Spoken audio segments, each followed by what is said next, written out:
today's lesson we are going to make quesadilla. This is one of my favourite practicals and I know that it is many of your favourite as well.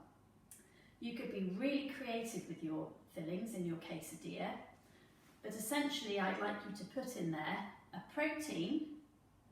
Can you remember what a protein is?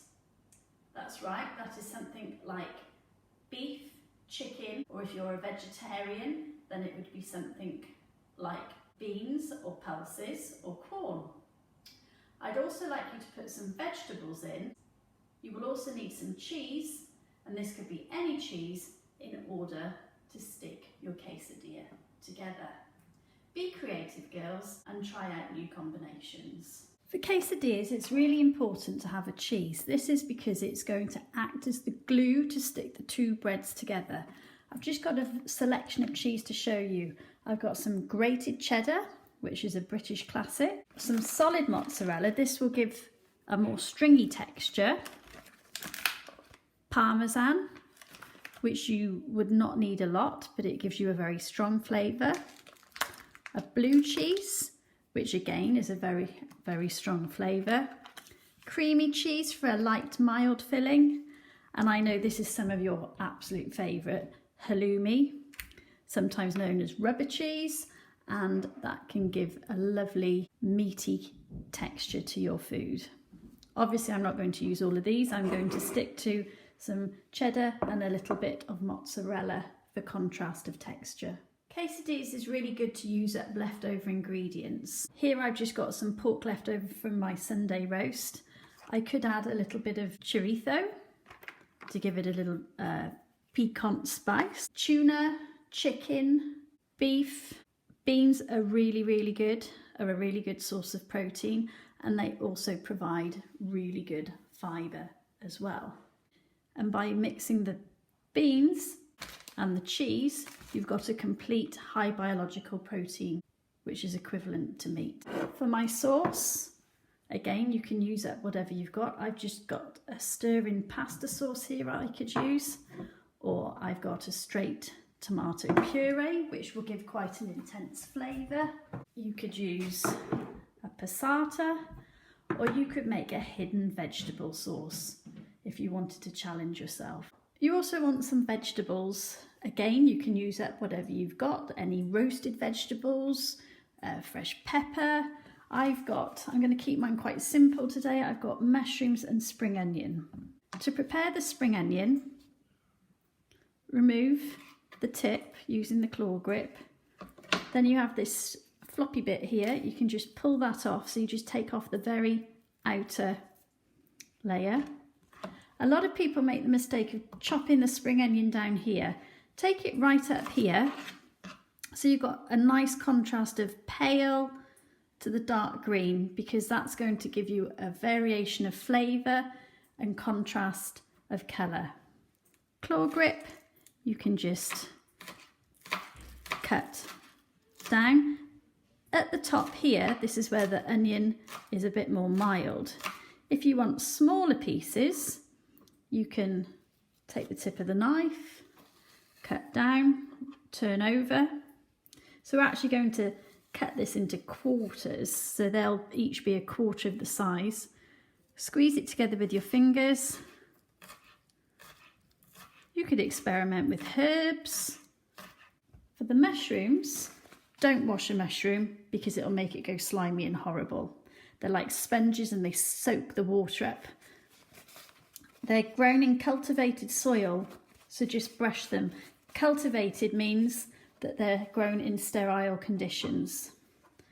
You may want to just take that very firmer stalk off there. Now it's important to keep your ingredients for the quesadilla relatively flat, otherwise you can have bumps and lumps in your dish. So claw and cut nice thin slices. I've got some small wraps here. It's really important that you assemble your quesadilla in the frying pan because you wouldn't be able to pick it up off the board. You have no oil in the pan. Have your pan dry. The heat isn't on yet, so I'm going to just place my tortilla down and build up the ingredients. I'm probably going to make a variation of flavours to suit everybody in the household. I'm just going to put a little bit of tomato puree there. Tomato puree's got quite a rich flavour, so I don't want too much. This one I'm making for Mr. Lewis. I'm going to bling it up a little bit, spice it up, and I'm going to put a little bit of chipotle paste. I can never pronounce that word properly. Chipotle. And then with the back of the spoon, so I'm kind of mixing those together. Spread that around. Then we need to add some glue, and the glue in this situation is the cheese.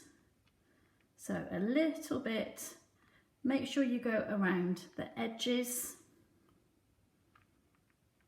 not too much.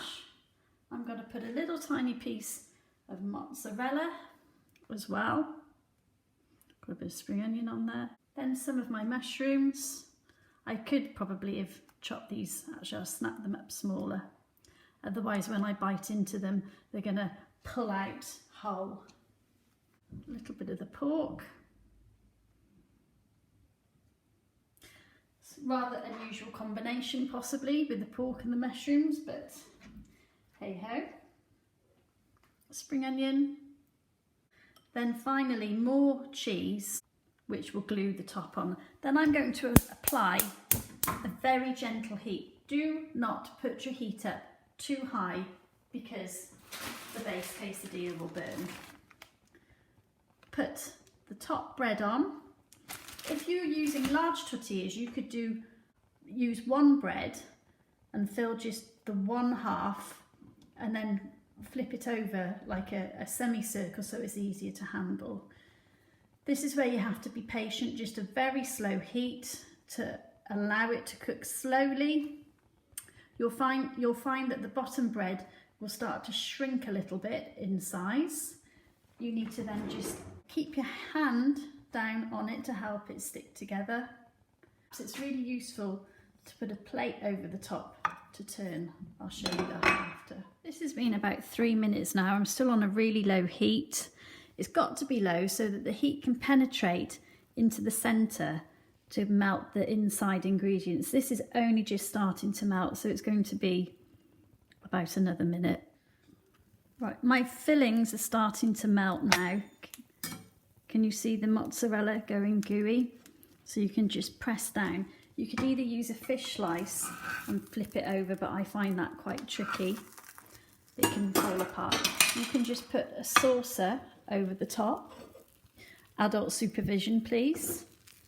Turn. Can you see how the top bread is shrunk? And then just slide back in. Now if my heat was too high, I would have a burnt base bread and cold filling. This feels cooked now. You can see the breads are sticking together. The other way I could do this is on a baking tray in the oven. So just remove with a large knife or a pizza wheel, cut into quarters, and there's our tortilla.